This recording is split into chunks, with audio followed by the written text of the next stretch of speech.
only thing more powerful than fear is hope and faith. And so clients come and they are often stuck in this fear and anxiety cycle.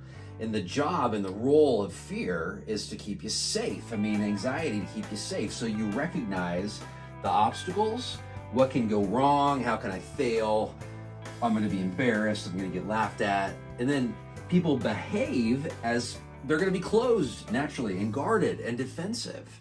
And I call this the fear cycle, the anxiety cycle, and you can get stuck in it. In fact, it's like a downward spiral if you get stuck in the vortex of fear and anxiety.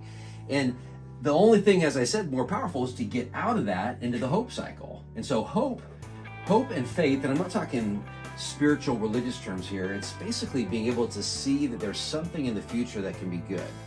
And I have seen clients literally in my office just talking about something positive that can happen in their future. They get a business idea, or they really believe they can achieve something, or they see this potential in their life, and their whole demeanor starts to change because they're starting to live in this hopeful area. Because hope's job really literally is to recognize the potential and the opportunities and the things that can go right and the things that are blessings. It's tied directly to gratitude and love as well. These things, what I can give versus what's gonna be taken from me.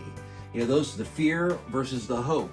And so you can do things if you recognize and you get space and say, hey, I'm kind of stuck in this anxiety vortex.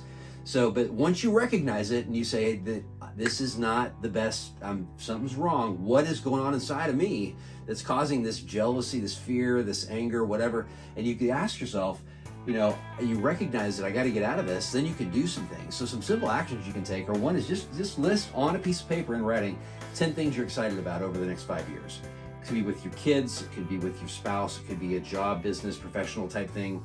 Get it on paper and look at it. You can create a vision board, which is something that you can look at, and it represents where you want to be in a year, 2 years, 3 years, and they're pictures or they're quotes, they're things that are starting to inspire you, and you have to look and reflect on those consistently. So get out of the fear cycle and into the hope cycle.